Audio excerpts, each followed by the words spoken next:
Now, despite what would appear to be displays of goodwill by North Korea, the rest of the international community is staying firm that there won't be any let-up in sanctions on the North until it gives up its nuclear weapons. 20 foreign ministers gathered in Vancouver have issued a statement to that effect, though they are supporting the two Koreas' decision to talk. Hyesung reports. Sanctions and pressure will remain in place until North Korea gives up its nuclear weapons.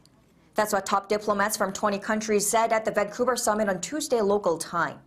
In a joint statement, 20 nations vowed to support the inter-Korean talks in the hope of a sustained easing of tensions. But the statement also called on individual nations to impose tougher unilateral sanctions that go beyond UN Security Council resolutions to pressure the North.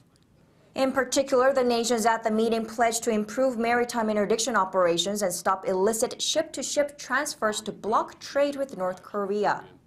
South Korea's Foreign Minister Kang Kyung-hwa expressed hope that the momentum for engagement with the North will go beyond the Winter Olympics while emphasizing that sanctions should be applied more rigorously.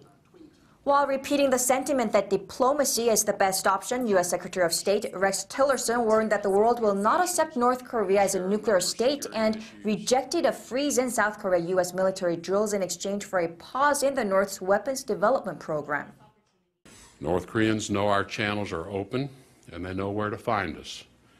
But a sustained cessation of North Korea's threatening behavior is necessary. Our nations must remain united on sustaining pressure until North Korea takes concrete steps toward and ultimately reaches denuclearization. Japan's foreign minister also emphasized the need for continued sanctions. What we should have in mind is that North Korea continues to advance its nuclear and missile programs, even as we speak.